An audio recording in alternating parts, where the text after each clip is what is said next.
We're going to cube up sweet potatoes. Biggest piece about like that. Going to cube up 2 of them. And once we get the sweet potatoes cubed, place them in the bowl.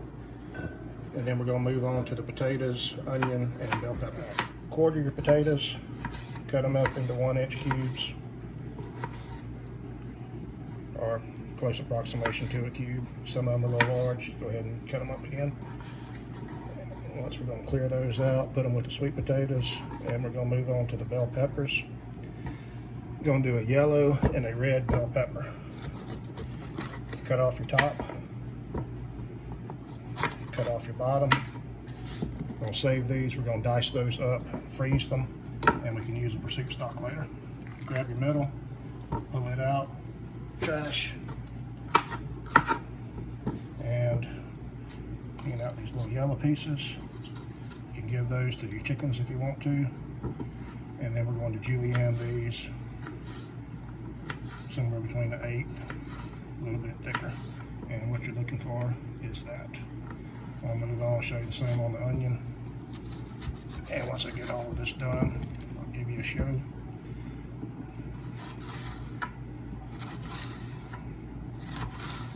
And we're going to peel these apart. And you're looking for strips about like that. All right. I used half of a large yellow bell pepper, half of a large red bell pepper. And every time I do that, and we don't use the entire thing, I'll dice what's left over. And I don't care about the colors. And put it into a freezer bag, freeze it. Whenever you need some for chili or for a soup of some sort, smack it on the counter, get off ever how much you want, put it in your soup or your chili, and you've already got the bell pepper that's already diced. Just wrap it up into a bag, put it in the freezer, do what you want. Did the same thing with the onions. Got our potatoes, scraps, which is the peelings and the cutoffs, they'll go to the chickens.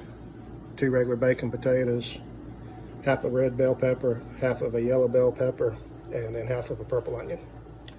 Got a pot of boiling water. Going to add in a teaspoon of salt. And we're going to parboil our sweet potatoes for about 5 minutes. Give them a head start because they're a lot thicker. We're going to parboil these potatoes after about 2 minutes. Well, a total of about 2 minutes on them, and then we'll take them out and cool both of them. I'm going to cut white button mushrooms.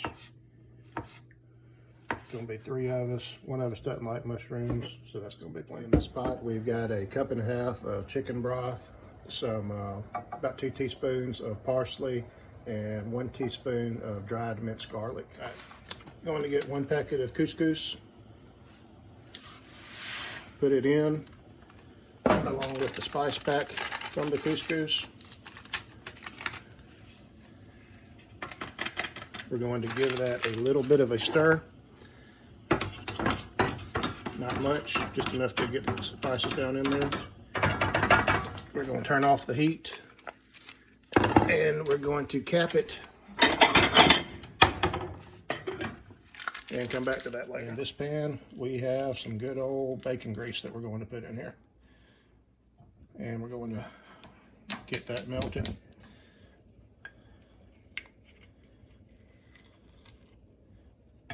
And that's going to be maybe about 3 tablespoons of bacon grease.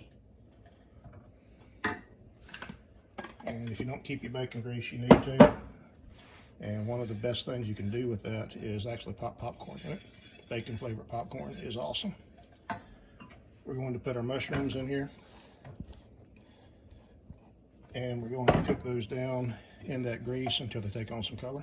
And we'll show you what that looks like. Got the mushrooms that are in that bacon grease. They turning brown, reduce down in volume, getting up that grease. What we're going to do, we're going to take them, get them out, leave as much of that grease as we can down in the pan. We can always add more if we need it, but if we need to add more if you don't have to. Get all the little stragglers out of there. And we're going to use this same pan to bring in those onions, bell peppers that we did earlier. And we're not really wanting to cook them. We're just wanting the onions to break apart and to get a little bit soft. See, we're sweating that down. All the onions will break apart into different pieces. We're not really looking to cook it. And you notice we haven't added any kind of salt to anything. Reason being, we're cooking this in bacon grease. Looks like we got a little mushroom left over too. That ain't no big thing. We're going to get these out of the pan as well. And once we get them out of the pan, we'll move on and show you the next step. Add in a little bit more of the bacon grease. That's going to go.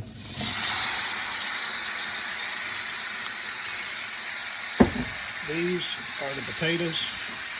I'm going to go ahead and pan that out. They're cold right now. Remember, these are the potatoes and the sweet potatoes that we parboiled earlier. I ended up doing, just do it to feel. You don't want them squishy, but you don't want them to go bad. I did sweet potatoes for about 7 minutes. I did the regular potatoes for about, maybe about 4 minutes. Still haven't added any salt to it because we're cooking it in bacon grease, which is salty. But we're going to go ahead and add a little black pepper. Good amount of it. And a little bit of garlic powder.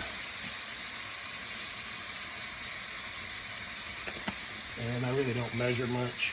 I'd say that was probably a good teaspoon of black pepper, good teaspoon and a half of the garlic powder. And we're just going to get these hot in that bacon grease, and then we're going to wilt a little spinach in there too. We're wilting 8 cups of spinach. We remove the sweet potatoes and the potatoes. 8 cups is going to look like a lot until it comes down. You're also going to use some of that to scrape off the potato bits off the bottom. Those burnt on pieces when we did it, that's going to be good. And right now I've got the potatoes and the sweet potatoes in a 250 degree oven just staying warm. And when we wilt this spinach down, I'll show you what to do next. That 8 cups of spinach reduced down to almost nothing. And we added back in the red onions, the red bell pepper, the mushrooms, and the yellow bell pepper. And I did add about half a teaspoon of salt. The way you do that, taste your spinach. A lot of that bacon grease is already gone. That said, the rest of these ingredients we just put in are going to be adding that back in, so I don't think it needed much salt. We're going to let this get hot. Once we see a little steam coming off of it, we're going to reintegrate those potatoes. We're going to get our potatoes back out. Been keeping them warm in the oven. And we're going to integrate them back in. And it's going to be a big old pile of stuff we may not have room for, but we're going to mix them up well. Gently. We don't want the potatoes or the sweet potatoes falling apart, and we want to get all of that taste interspersed through everything. We don't want to end up with a big old bowl of mashed potatoes. Mainly I'm just coming from the bottom and kind of folding them in. If you don't get it all the way, we can come back to it later. Do a little bit more.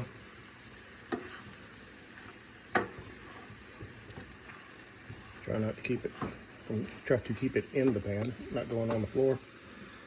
And then just kind of even it out. Let it all meld together. Clean off your spoon. We're going to lid that up, and then we're going to kill the burner. Put it inside of the 250 degree oven just to stay warm. In this pan, we've got bacon grease again. We want to place 3 pieces of salmon because there's 3 of us. Give it a little turn so it doesn't stick, or a little push.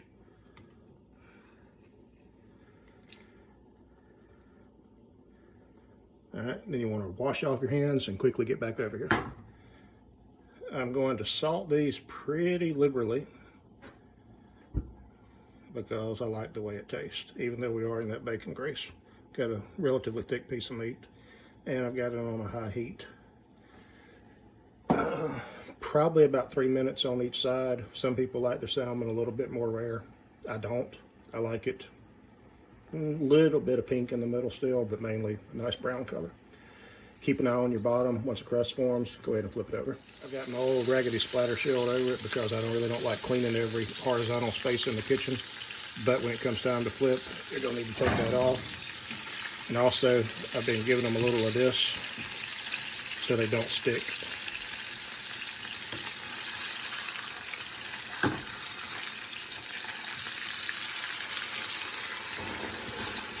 and turn it back onto itself. Try not to start a grease fire. Move them over. Now, when it comes time to turn them again, you're not really going to be able to do that because that part's not going to be cold anymore. This is the bottom side where the skin was. You can see that little black on there. You trim that off. I kind of like the taste. So we're going to let that cook, and then also we're just going to keep on moving it a little, trying not to let that salmon flake, but we also don't want it to stick. And we're going to put our splatter shield back and come back in about a minute or two. We'll take our splatter shield off, and we're going to plate it up.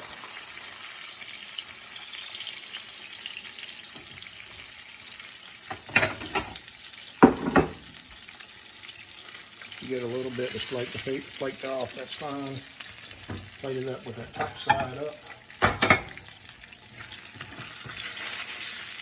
And the cook is to come back and get those pieces that were down in the grease there. These little things, they're going to be good. A lot of that grease is from the bacon. About half of it's probably from the salmon. So you got a mixture of good grease and bad grease. All right, remember that couscous that we just went away and left? Now, get you a fork.